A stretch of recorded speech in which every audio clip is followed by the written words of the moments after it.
tout le monde, on se retrouve aujourd'hui pour une nouvelle vidéo dans ma chambre à coucher. Ça fait vraiment longtemps qu'on n'a pas filmé ici. En fait, aujourd'hui, on va parler de quoi? On va parler de mon opération d'urgence. J'en avais parlé un petit peu dans les vlogs et un petit peu sur mon Instagram, mais c'était très vague. Et aujourd'hui, je vais vraiment tout vous expliquer qu'est-ce qui s'est passé, pourquoi j'ai eu une opération d'urgence et tout le après opération. Ce que j'ai eu comme opération, c'est le retrait de ma vésicule biliaire. Dans le fond, qu'est-ce qui s'est passé? Moi, j'ai été opérée le 1er décembre, donc le 30 novembre. C'était un samedi, on allait souper chez des amis. Je travaillais le matin aussi et le matin même, j'allais assister dans le fond au Etsy Laval, qui était celui du temps des fêtes. Mon amie, elle m'avait texté la veille ou 2 jours avant pour me montrer le Etsy des Laurentides. Puis j'ai dit, mais je dis, moi, samedi matin, je m'en vais au Etsy Laval, on m'a déjà invité, blablabla. Fait qu'elle dit, ben elle dit, viens, je vais y aller avec toi. Puis elle dit, amène la petite puis Charles, puis je ramènerai Charles à la maison pendant que toi, tu vas travailler après, puis tu viendras nous rejoindre, puis on va souper puis tout. Fait que, tu sais, ça allait super bien. On s'en va là le samedi matin, on s'en va au Etsy Laval, on fait ça vite parce que je travaille après. Je fais mes petits bonjours, je vois les gens, ça va super bien. Après ça, je m'en vais travailler aussi, ça va super bien. J'ai un petit peu mal au dos, mais rien de gros là. Tu sais, je travaille debout, je travaille avec des enfants. C'est un contrat de 2-3 heures, 3 heures. Puis, tu sais, j'ai des problèmes de dos depuis que j'ai 14 ans, je pense, fait que j'en fais pas un cas. Je me dirige chez mon amie, ça allait super bien. Quand on est parti à 10h, ça allait vraiment bien. Puis c'est moi qui faisais la route. Et Mirabel Valleyfield, c'est à peu près 1h10 maximum. Et à 10 minutes de chez nous, je prends la sortie sur l'autoroute pour aller chez moi. Puis de la sortie à chez moi, c'est à peu près 10 minutes. Puis en sortant de la sortie, il y a comme un petit pont, puis après ça, il y a une lumière. Puis direct à la lumière, je me mets à avoir mal au dos, mais comme je me supportais pas, c'était vraiment soudain. J'avais rien, puis tout d'un coup, tu sais, j'ai fait comme 50 minutes d'auto sans rien. J'ai un mal de dos comme insupportable, ça me fait vraiment mal. Puis je suis comme... Puis Charles le voit, il est comme ça va dessus, tu sais. Puis à chaque lumière que je fais, je me courbe le dos, puis je suis comme, ok, j'ai vraiment mal, j'ai hâte de prendre des Tylenol rendu à la maison. Je fais le 10 minutes, puis c'est ça, c'est comme ça fait mal, ça fait vraiment mal. Ça me faisait comme une grosse barre dans le bas du dos. Arrivé à la maison, il était à peu près comme 11h15 à peu près. Charles il va se coucher, moi je prends tu sais, je fais ma petite routine du soir, j'ai mal au dos, je prends mes Tylenol, puis je me couche dans le lit. Après à peu près une demi-heure, je me supporte plus. Là après ça, je suis allée sur le divan parce que le divan, tu sais, moi je dors sur le côté, fait que tu sais, dans un lit, on n'a pas de support dorsal. Fait que sur le divan, comme sur le côté, mais le dos à côté sur le fond, là, la cotoire. Mais ça me fait un support pour mon dos. Puis habituellement, quand j'ai mal au dos, mais c'est ce que je fais. Mais tu sais, c'était la première fois que ça me faisait aussi mal que ça. Je comprenais vraiment pas, mais tu sais, je me disais... Tu sais, puis en plus, j'ai rien fait, là, je me suis pas énervée dans le sens que, tu sais, je peux aller faire une course, un marathon, quelque chose. Fait que je comprenais comme pas d'où ma douleur, elle sortait. Puis c'était vraiment très intense comme douleur. Fait que je me couche là, je suis pas capable, je me change de position vraiment fréquemment, je comprends pas. 2 heures plus tard, je prends des Advil parce que les Tylenol n'ont toujours pas fonctionné. Rendu à minuit, je commence à aussi avoir des nausées, mais pas de haut de cœur. J'ai vraiment des nausées, j'ai mal au dos, je me sens pas bien. Rendu à 2h du matin, 2-3 h du matin, j'ai été malade. J'ai vomi toute ma nourriture de la journée, genre j'ai jamais vomi comme ça. Puis je sais pas si vous avez, tu sais, ceux qui ont déjà eu des gastro, parce qu'il y en a là, des fraîchis miraculeux qui n'ont jamais eu de gastro de leur vie, ce qui n'est pas mon cas. Pour tous ceux qui ont eu des gastro. Vous le savez, on dirait que moi, quand j'ai une gastro, je le sais que je suis malade pour ça. Mais là, j'étais comme, je me sens pas comme si j'avais une gastro, je me sens pas comme une intoxication alimentaire. Je comprends pas qu'est-ce qui se passe. Puis à partir du moment que je vomis la première fois, là après ça, c'est comme si on m'avait poignardé comme... pas entre les deux seins, mais juste un petit peu en dessous. C'est comme si on m'avait poignardé là, puis que constamment la personne a joué avec le couteau comme en rond, puis j'avais ma barre dans le bas du dos. Je n'ai pas dormi de la nuit, je capotais, j'étais comme morte. Puis à 6h du matin, je me mets à texter mon amie qui est IPS. À 6-7 heures le matin, je suis comme ça va vraiment pas. Entre temps aussi j'ai vomi 2 fois, mais après ça c'était vraiment de la bile comme vraiment beaucoup. Puis là, je suis comme, je me sens pas bien, je comprends pas, mais je dis en même temps parce que moi à Valleyfield, ce qu'il faut savoir c'est que notre hôpital c'est une des pires au Québec pour le temps d'attente. C'est comme 23 heures en moyenne, fait que j'étais comme... moi je veux pas aller attendre 23 heures à l'hôpital là, mais en même temps je suis comme oublie ça là, moi avoir des rendez-vous à la clinique aussi c'est comme impossible parce que tu sais faut que t'appelles la veille pour avoir les 100 rendez-vous mais avec rendez-vous à cette heure. Puis elle me dit genre Marie va à l'hôpital. Puis tu sais mon amie elle capote pas pour ces affaires là, c'est comme elle capote vraiment pas, c'est pas le genre de personne qui va te dire d'aller à l'hôpital pour rien, puis elle est comme Marie va à l'hôpital. Puis je suis comme ouais mais tu sais je sais pas, puis moi je suis jamais allée à l'hôpital pour moi là, de ma vie en dehors de mes accouchements là. Je suis jamais allée à l'urgence, fait que je suis comme tu sais je sais pas, mais en même temps j'y pensais, puis c'est mon chum qui a dit tu sais t'es pas ce genre de fille là aller à l'hôpital ou même à la clinique pour rien. Comme, je pense qu'il faudrait vraiment que tu y ailles. Je t'ai jamais vu comme ça.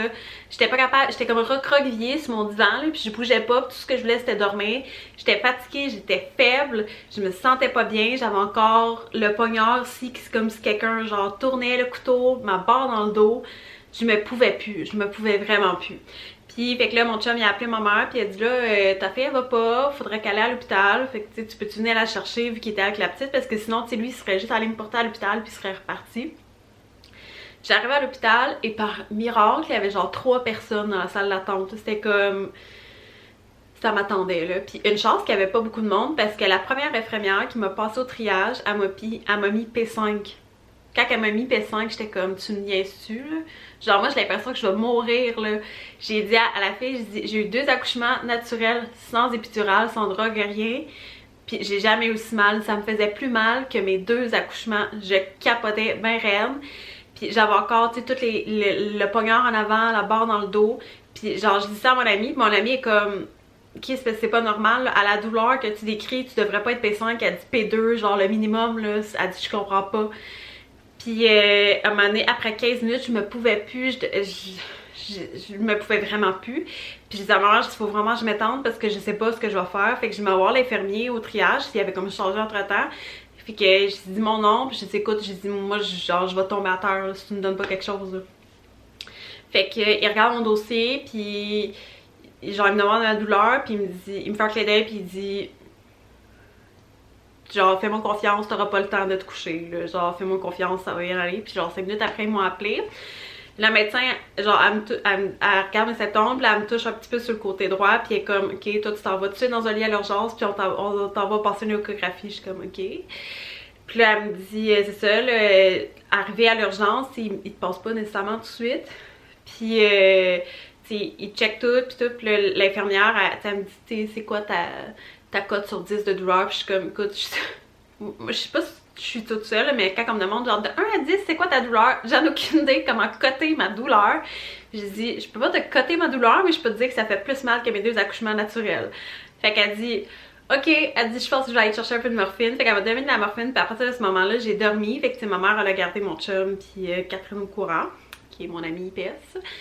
Et ils m'ont passé l'échographie, puis à l'échographie j'avais 5 calculs bilaires. Puis ce qu'ils comprennent pas, même après l'opération, ce que le médecin me dit, c'est on comprend pas parce qu'habituellement ton corps t'envoie des signes comme ça va par petites crises, ce genre de choses là. C'est vraiment des petites crises. Tu sais, t'as comme un calcul, tu vas avoir une petite crise, puis là tu sais éventuellement, tant que tu te le fais pas enlever, tu vas avoir des petites crises.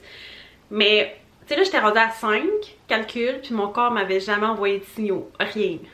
Genre pour moi, là, j'avais rien, j'ai jamais eu de crise avant ça. Puis c'est ça, la technologue pour l'échographie, elle dit ok, mais c'était 5 calculs, puis là ma vésicule était vraiment enflée parce que là les calculs essaient de sortir, puis dans le fond ce qui a fait que j'ai été malade, c'est que il y a comme un calcul qui bloquait un canal, fait que la bile elle pouvait pas faire autre chose que juste s'en aller. Puis pour ceux qui savent pas la vésicule biliaire, ce que ça fait c'est que ça garde comme un surplus de bile. Donc, tu sais, dans le fond, c'est pas un organe qui est hyper utile, là. Ça garde un surplus de bile. Alors, il me redescend en bas, puis je pense comme 15 minutes après, le médecin est venu me voir. Et il me dit, écoute, t'es vraiment chanceuse, on a de la place aujourd'hui au bloc opératoire, tu peux te faire opérer comme là maintenant. Il dit, sinon, je sais que t'as un bébé à la maison, j'entends dire que t'étais aux études, puis mais je capotais aussi parce que c'était la fin de session, c'était genre 1 semaine avant les examens, j'étais comme, qu'est-ce que je fais? Puis en plus, genre, tu sais, on était rendu dimanche, puis moi j'avais comme des oraux, des travaux à remettre là, dans la semaine, j'étais comme, oh my god, genre, qu'est-ce que je vais faire? Puis il me dit, tu sais, genre, tu peux te faire opérer là maintenant, ou on te met sur une liste d'attente, puis on sait pas quand est-ce que tu vas te faire opérer, puis probablement que tu vas refaire d'autres crises, puis on te donne la morphine, puis tu t'en vas chez vous. J'étais comme, non. Moi, je ne subis pas ça. Genre, il n'y avait pas question que ça, là, je veux pas que ça m'arrive encore, genre jamais. Pour vrai, là, c'est les pires douleurs que j'ai eu de toute ma vie, puis genre, je souhaite ça à personne, même pas mon pire ennemi. Alors, il me montre, j'ai essayé de me faire opérer, j'ai dit non, moi il n'y en a pas question que je revive ça. Donc il me montre en haut, il me prépare, ça a vraiment été vite. Puis moi dans le fond j'ai une opération par parascopie. Puis ça ce que c'est dans le fond c'est qu'à la place de juste t'ouvrir puis d'enlever l'organe, ben ils vont comme avec des, je vais vous montrer mes cicatrices à la fin là, avec des petits outils sur le côté, mais j'ai quand même une plus grosse cicatrice pour qu'ils puissent enlever l'organe. Et j'étais pas tant nerveuse, moi c'était vraiment une phobie que j'avais de me faire opérer, mais on dirait qu'à ce moment-là c'était tellement genre le choix le plus logique de la terre que j'avais même pas peur, j'étais juste comme enlevez-moi cet organe inutile qui est en train de me faire souffrir, le calvaire. Et c'est ça, donc puis aussi quand moi j'avais jamais eu l'anesthésie, j'avais jamais eu d'opération, puis quand ils m'ont endormie, c'était vraiment comme dans les films là, genre je m'en souviens encore là, tu sais comme ils te mettent le masque, l'anesthésiste dit genre tu sais, là, je vais te piquer, puis tu vas te sentir comme lentement partir, puis je suis comme, ah ouais, tu sais, puis là, il me pique, puis je le regarde, tu sais, puis j'ai le masque, là, tu sais, ça fait comme dans les films, là, que genre, tu fermes les yeux, tu fermes les yeux, tu fermes les yeux. C'est fini. Puis le réveil à la salle de réveil, c'est super bien passé. Le post-opération, j'ai pas eu de complications, tu sais, je suis restée une nuit, c'est vraiment, c'est une opération de jour, là, c'est rien de complexe. Je suis restée la nuit, le lundi matin je suis partie, j'ai dû régler toutes mes affaires d'université, mais ça s'est quand même bien passé. J'ai été 3 jours là, à peu près là, sur le chaos, là, ma mère est venue m'aider à laver mes cheveux, j'étais pas capable de lever mes bras, j'avais mal aux côtes, mais tu sais j'avais plus de douleur. Mais tu sais, ça a quand même, ça a bien passé, là, tu sais, j'ai pas eu d'infection, j'ai pas eu de complications suite à l'opération, donc mon post-opération s'est quand même très bien passé. Maintenant que je pense aussi, tu sais, ça se peut que j'ai eu des symptômes que j'ai pas vus, c'était ça. Dans le fond, tu sais, moi je faisais de l'eczéma, tu sais, j'en ai déjà parlé, autour de la bouche, puis j'ai arrêté les produits laitiers, puis depuis ce temps-là, ça va super bien.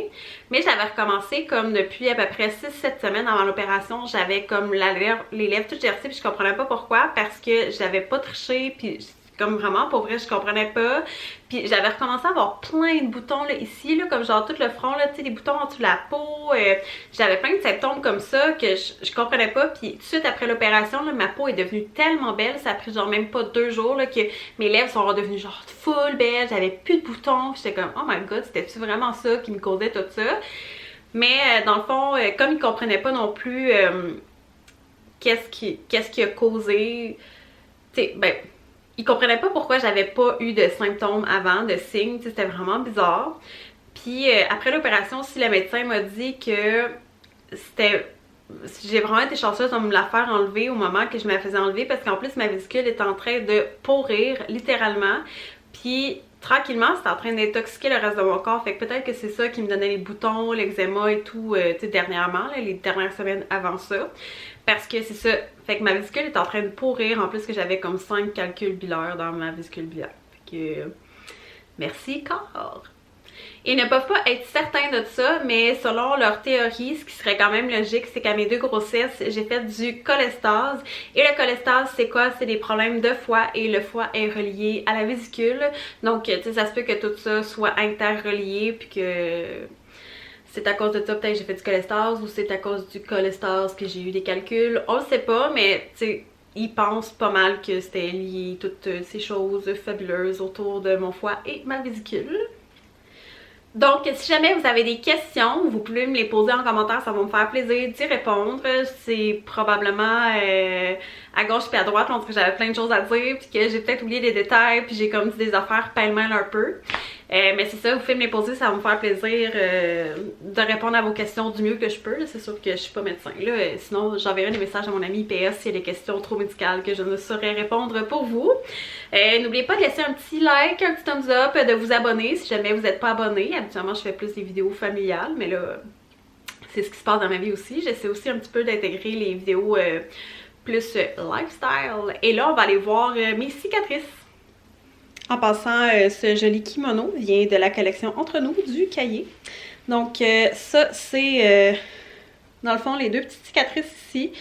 Ça, c'est où ils rentrent les deux petits bâtons de la parascopie, là. C'est pour les petites caméras. Ici, c'est une de mes cicatrices où ils ont enlevé l'organe. Puis j'ai une cicatrice au nombril ici, que c'est là qu'ils rentrent dans le fond pour le gaz. Parce que quand ils opèrent, ils mettent du gaz pour faire gonfler l'abdomen. Ici, avec les deux pinces et caméra. Et ici également, là, pour l'enlever. Mais quand ils gonflent, ils ont comme plus d'espace de travail. Alors voilà, c'est quand même bien, là. Ça devrait partir sous peu.